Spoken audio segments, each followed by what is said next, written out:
옛날 옛적 먼 땅에 아주 아름다운 소녀가 살았습니다. 신데렐라의 어머니는 아주 오랜 시간 전에 돌아가셨습니다. 그래서 그녀를 키워온 건 아버지뿐이었죠. 어느 날 신데렐라의 아버지가 새 아내를 맞아들이면서 그녀의 삶은 급격히 변했습니다. 아버지의 새 아내와 2명의 애들이 신데렐라의 집으로 이사해 왔어요. 처음 만난 순간부터 새엄마는 신데렐라를 볼 수조차 없었죠. 그녀와 그녀의 2딸은 신데렐라의 아름다움과 착한 마음 때문에 굉장히 질투를 냈습니다. 그녀의 애들은 그녀처럼 아름답지 않았을 뿐더러 무례하고 버릇없었습니다.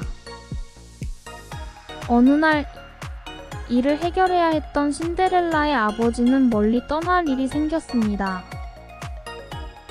그때부터 신데렐라의 새엄마와 얘들은 그녀의 삶을 지옥으로 만들었어요. 신데렐라는 정말 사랑하는 새들과 이야기를 나누는 동안 새엄마가 다가와 말했어요. 오늘부터 넌 다락방에서 살 거야.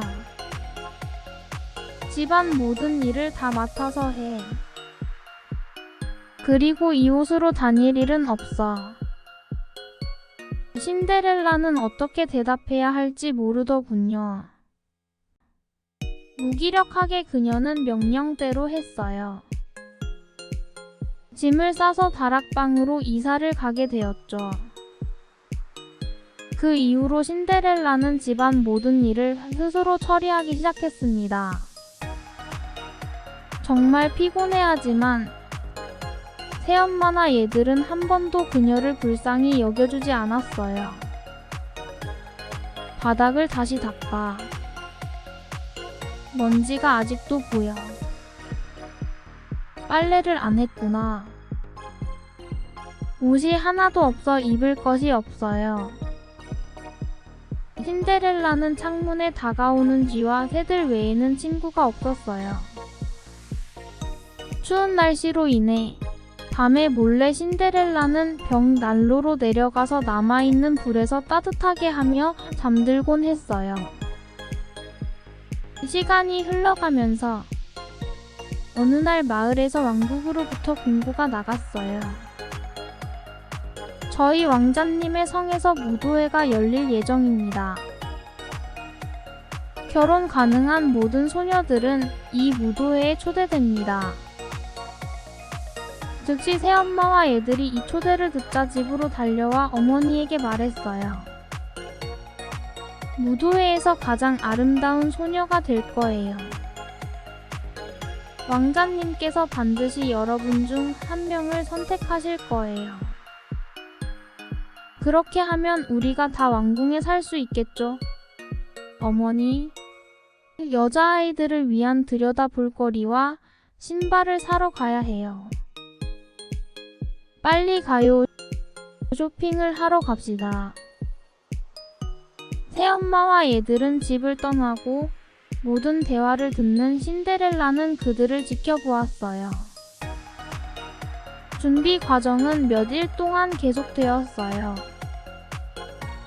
얘들은 그들의 들여다보를 손수 만들었고 매일 거울 앞에서 자신들에게 이야기했어요.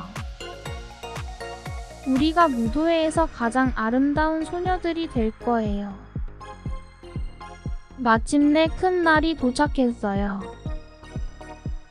얘들은 그 아침 아주 일찍 일어났고 그래서 신데렐라를 불렀어요. 신데렐라, 신데렐라, 여기로 와요. 어디에 있었어요? 서둘러 우리 목욕 준비하세요. 하루 종일 신데렐라는 얘들이 준비하는데 도움을 주었어요. 부드럽게 빗어 뽑아버릴 거예요. 저녁이 다가오면서 얘들은 무도회를 위한 모든 준비를 마쳤어요. 아름다워요, 소녀들. 정말 아름다워요. 신데렐라는 모든 용기를 모았고 새엄마에게 물었어요. 저도 무도회에 가도 될까요? 부탁해요. 넌 누구지? 모든 젊은 여자들이 갈 수 있다는데. 이게 내 무도회용 드레스야? 왕자님은 시녀를 찾는 게 아니라 부인을 찾는 거야, 내 사랑. 그럼 여자들, 무도회에 늦지 말고 가자. 그리고 넌 자기 전에 모든 집안일을 끝내야 해. 그녀의 새엄마와 얘들은 왕궁으로 향했고 집에 혼자 남은 신데렐라는 울기 시작했습니다.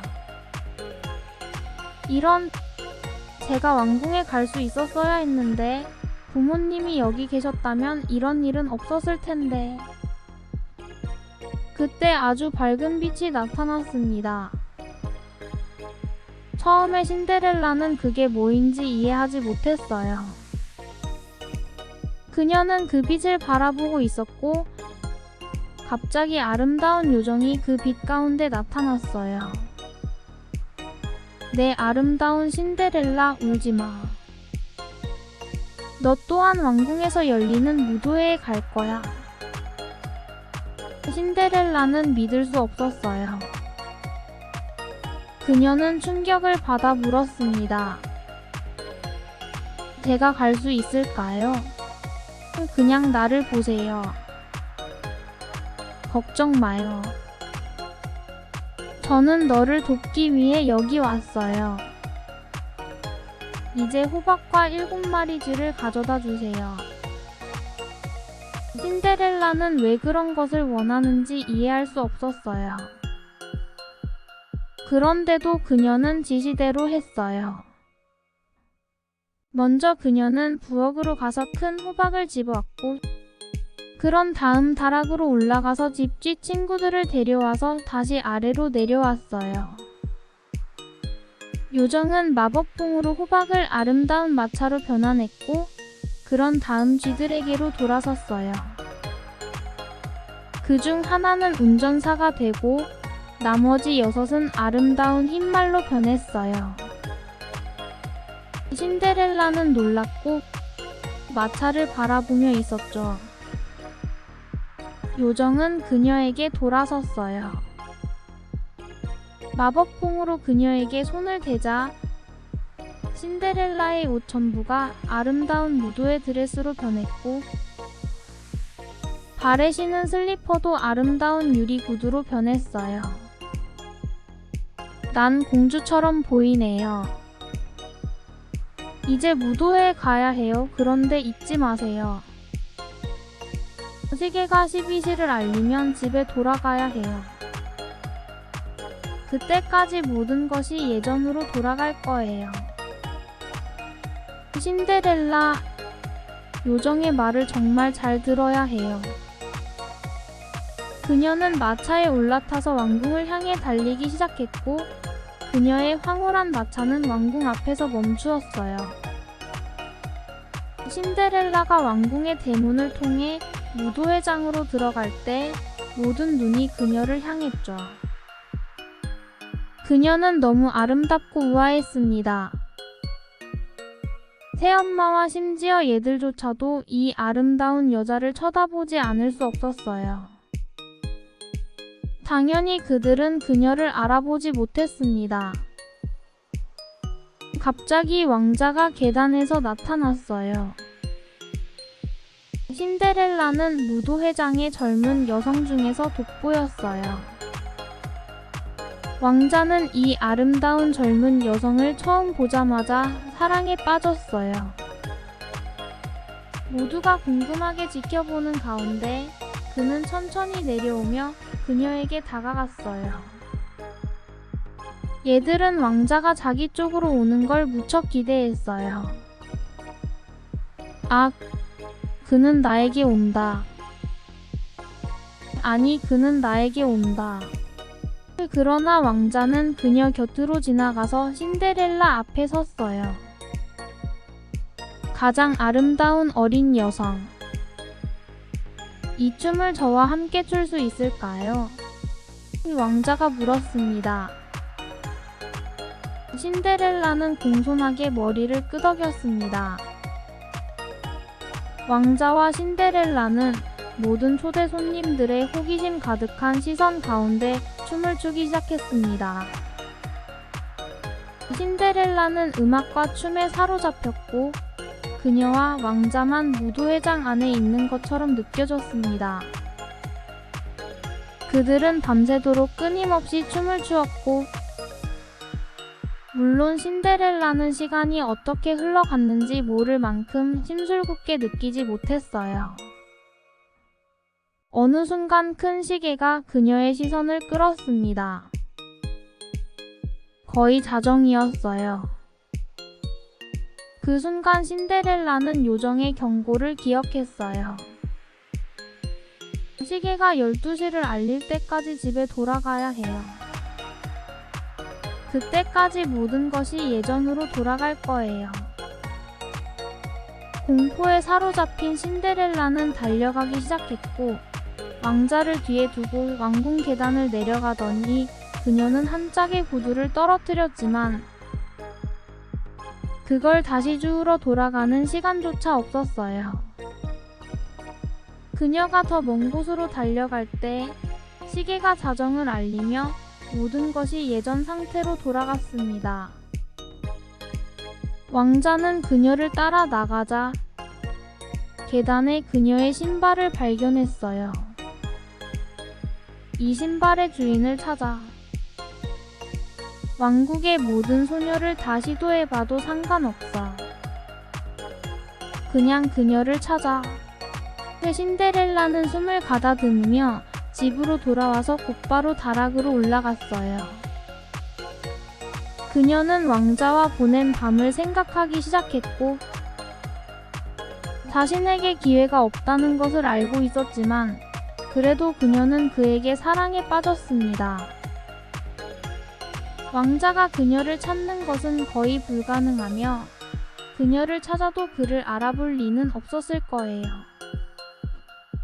왕자의 신하들은 왕국의 모든 집을 차례로 돌아다니며 이 신발의 주인을 찾았지만 이 신발은 어느 소녀의 발에도 맞지 않았습니다. 결국 왕자의 신하들은 신데렐라의 집에 이르렀어요.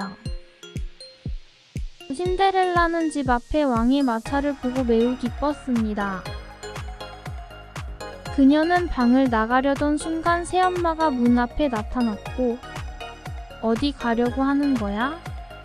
너도 신발을 시도해 보려고? 라며 풍자적으로 웃으며 다락방 문을 잠궈버렸어요. 아니 그만해, 문을 열어줘요. 얼마나 비참한 거야.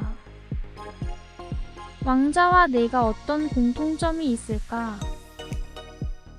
신하들은 먼저 나이든 얇은 언니에게 신발을 시도하게 했지만 그 신발은 너무 작았습니다. 내 발에는 얼마나 아름답게 맞는지 봐봐.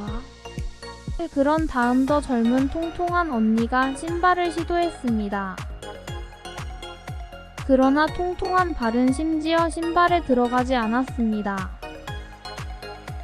어쨌든 다른 발로 시도해봐도 어떤 일이나 도움이 되지 않았어요. 마침내 신데렐라의 마지막 시도는 창문 쪽으로 달려가는 것이었지만 창문이 너무 높았어요. 그래서 그녀는 울기 시작했죠. 그녀가 울고 있을 때 그녀의 쥐 친구들이 그녀 옆으로 다가왔습니다. 새엄마가 나를 방에 가둬놨어요. 그녀가 열쇠를 가지고 있어요.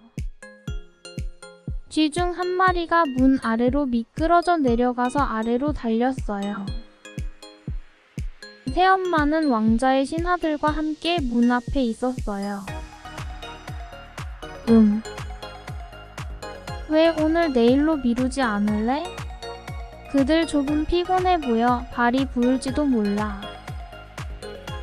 쥐는 새엄마의 치마 위로 뛰어 올라가서 그녀의 주머니에서 열쇠를 훔쳐온 후 다시 위로 달려 올라갔어요. 그는 열쇠를 문 밑으로 미끄러뜨렸습니다. 신데렐라는 열쇠를 보자마자 매우 기뻤고 문을 열고 최대한 빨리 아래로 내려왔어요. 어떻게 나왔어?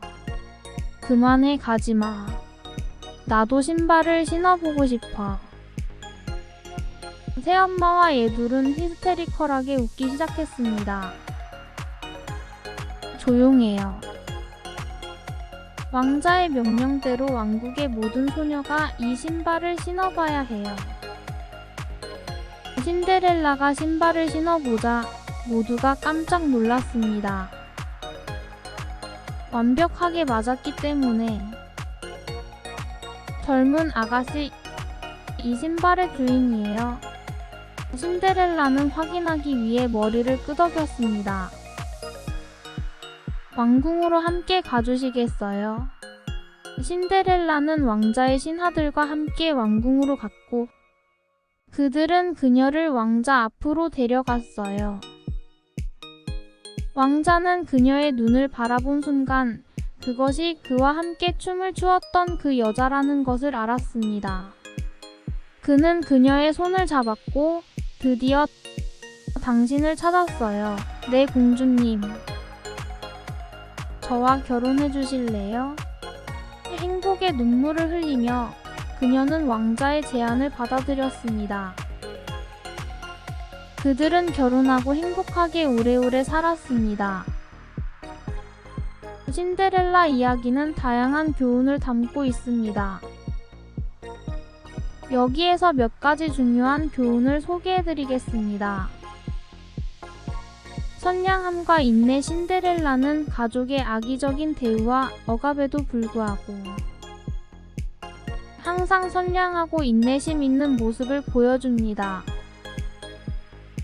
그녀의 인내와 선량함은 결국 보상을 받게 되는데 이는 어떤 어려움이 닥쳐도 선량함을 유지하는 것의 가치를 강조합니다. 용기와 희망. 신데렐라는 어려운 상황에서도 용기를 잃지 않았습니다. 그녀는 희망을 가져보며 어떤 어려움이 닥쳐도 그것을 극복하기 위해 노력했습니다.